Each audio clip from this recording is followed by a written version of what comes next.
can you learn about yourself through real estate setbacks? That's our show. Let's get into it.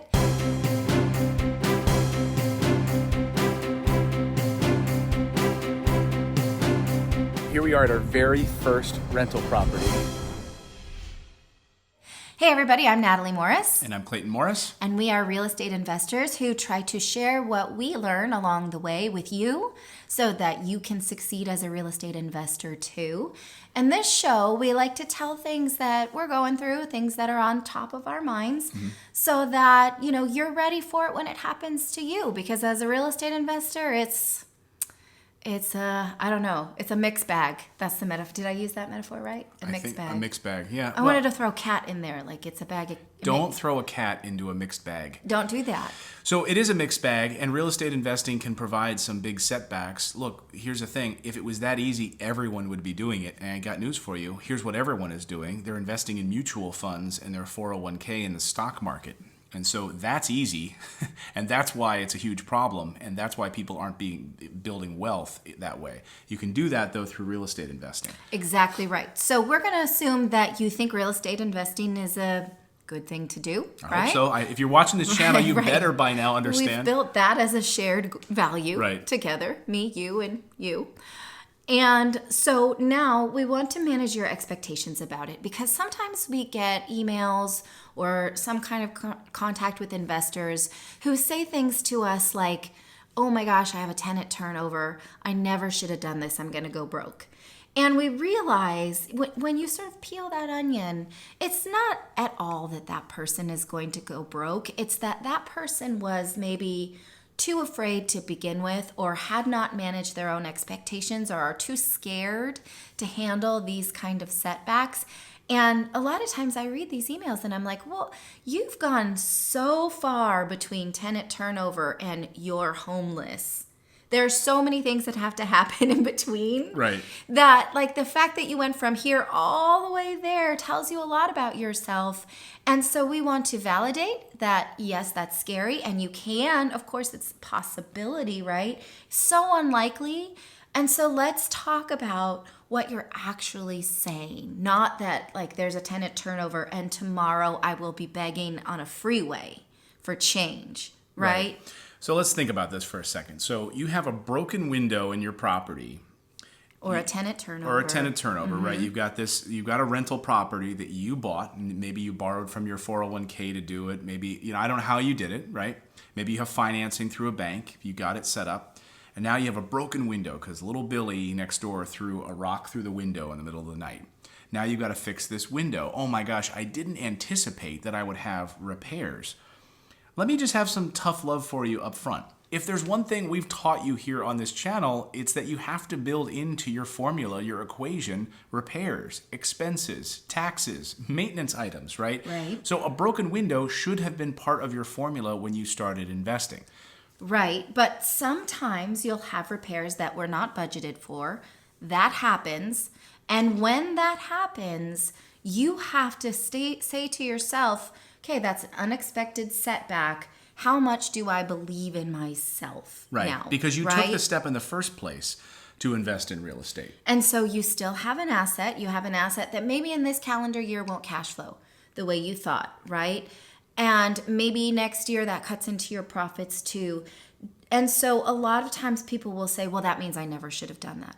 But that's not what that means, right? It's very rare that there's something where, like, you just lose everything and, you don't have an asset to control and you won't make that money in any kind of return at all.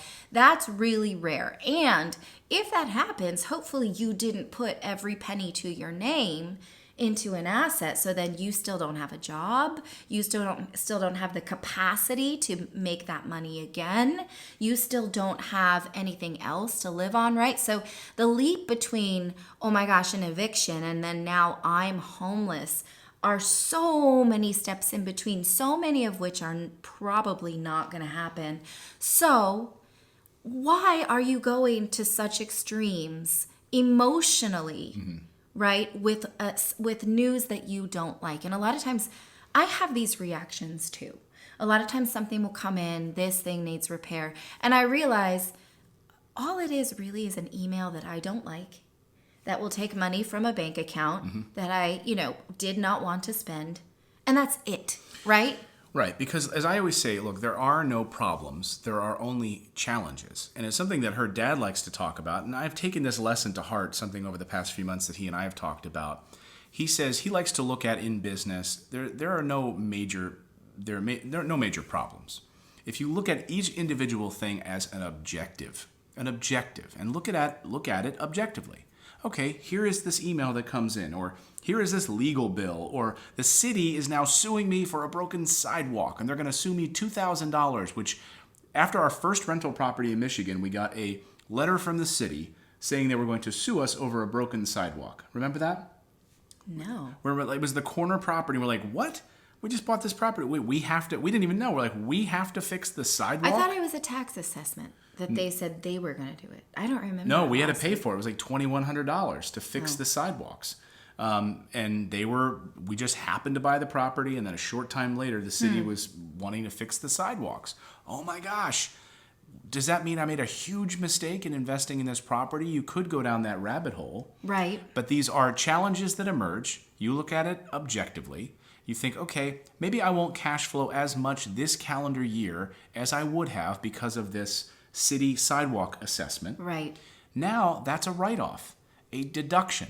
So how do you flip those things around and start to think positively about those things? Well, I think an important step is to realize how far you've gone, right? Because a lot of times you're like, well, this means that I'm broke forever and I never should have done this and I'm a failure and I'm going to be poor and I'll work the rest of my life for a paycheck, right? And so you've gone so far into the future of what will most likely not happen. And then you have to recognize the difference between right now, I have to pay $2,000 I did not budget for, I don't want to do it and I don't like it, and what you think may eventually happen that's catastrophic, right? There's so much time, there's so many chain of events, right? And you do affect that outcome by how you react, right? So you can react, oh my God, I never wanted to do this. I'm not ready for this. I shouldn't have done it. I'll sell the property, take a loss, right? Okay, so you get some money back. You're not broke. And okay, what happens, right? Maybe you've lost something. Or you pay the $2,000. It cuts into your profit a little, but you still have an asset that cash flows in perpetuity. And then maybe you have some setbacks again, right? And then you never have gone broke. You never begged on a highway, you're okay. And so a lot of times I just want to remind these investors who are having panic attacks, you're okay right now. It's just an email you don't like. Right. We had a person that wrote to us that, I don't know, they bought some property through their neighbor or something in their hometown of, I don't know where it was, Georgia or something. And they listened to the podcast and they've been encouraged to take action and to make a change in his or her life. I won't mention names of this person. But I've seen Natali on email helping this person who it took him I think it took this guy a year to buy the property. Yeah. And then there was title problems on the property. There was lien. There was all sorts of issues that he had, but they keep challenging, going through this process to build and get this property taken care of. And then he finally just hit a wall. He's like, I'm a total failure. I should have never done this.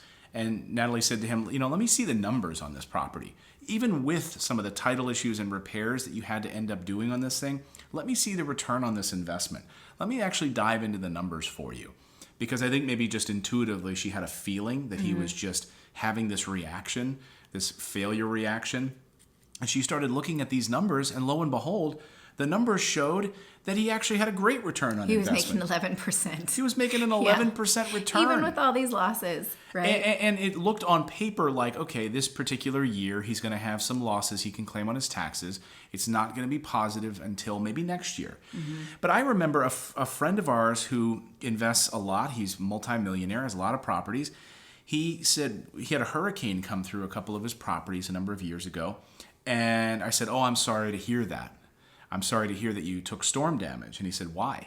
He said, that's the greatest thing that can happen to a real estate investor. He said, because now I have he got FEMA flood certification on the properties. Now it becomes an ultimate tax shelter for me. I won't have to pay taxes on these properties probably for over 40 years. And he was bundling them together in a package of 15 that he was going to sell to a group of doctors who wanted the tax shelter. So for him, storm damage, his houses were like nearly destroyed. He's like, no, that's fantastic. He's like, now I've got FEMA certification on these properties. I've got an incredible tax shelter. And now I'm going to, there'll be protected investment for somebody for years to come. Okay, that's lemons into lemonades. Yes. Lemonades. Lemonades. Is not plural. That most people are not capable of. I don't think I would have even been able to turn it around like that. So that's super impressive. So what we're trying to do here is validate that your fears are valid, right? It's scary, but you got to be ready for this kind of thing. And if you go so far in any kind of setback, like, oh my God, I'm ruined, then there are more problems than just that reaction, right? There are other insecurities feeding into that reaction that it's time for you to take a closer look at. One of the things I like to talk about is imagining yourself at 50 properties. If you've got one property, it has problems, you think you're a failure, you think, I just want to go back to my 401k, my mutual funds. I rather would have you have a problem on your first property. Because if you get to your 30th property and you haven't had an issue yet, then you've forgotten to put in this equation sort of the golden boy luck portion of this, which is that you've gotten a good string of luck.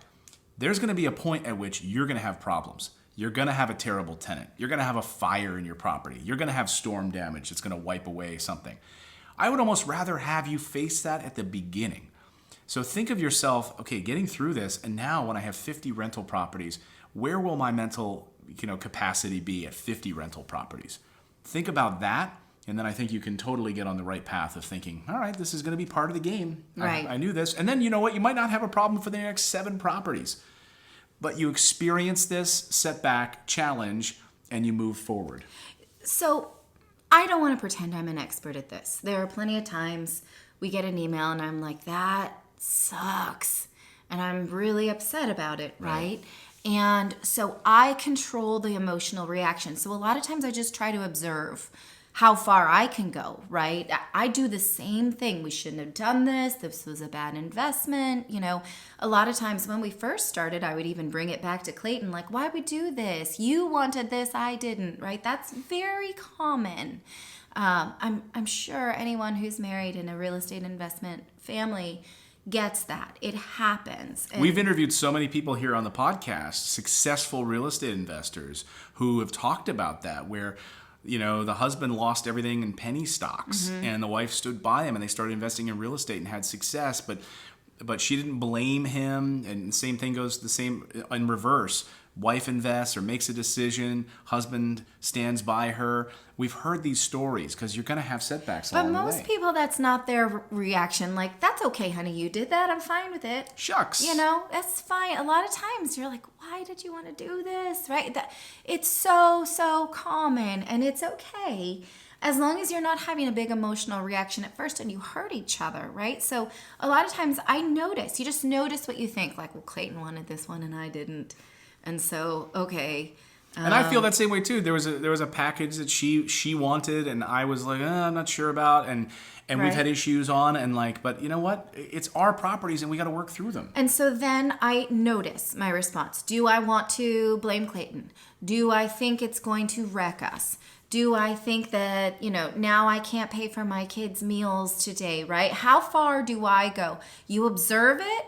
You say, okay, none of that's really true. Right? Maybe some of it is true. It was Clayton's idea, not mine, or vice versa. But that doesn't mean I didn't get on board. That doesn't mean it's not mine to manage. And it doesn't help if I point that out, right? So that's useless. So then what is this showing me about how I feel today, who I am emotionally, my maturity level, and what is the solution? So those are more productive reactions to those things than all of a sudden having a flash in your head of your own demise. right? Right. So we just want to, again, we want to validate that it's normal and walk you back. That's the purpose of this episode. Right. So write down some of your things holding you back mentally, some things you're scared about. You're going to hit walls. That's okay. Push through them. You're going to get through them. But also, if you're scared of using your own money, maybe you're being held back by that fear, you have to check out the interview that we did with Brian Page on how to build wealth with Airbnb rentals. That means none of your own money out of your pocket, leveraging other people's properties in order to start building money around those properties. It's an amazing interview.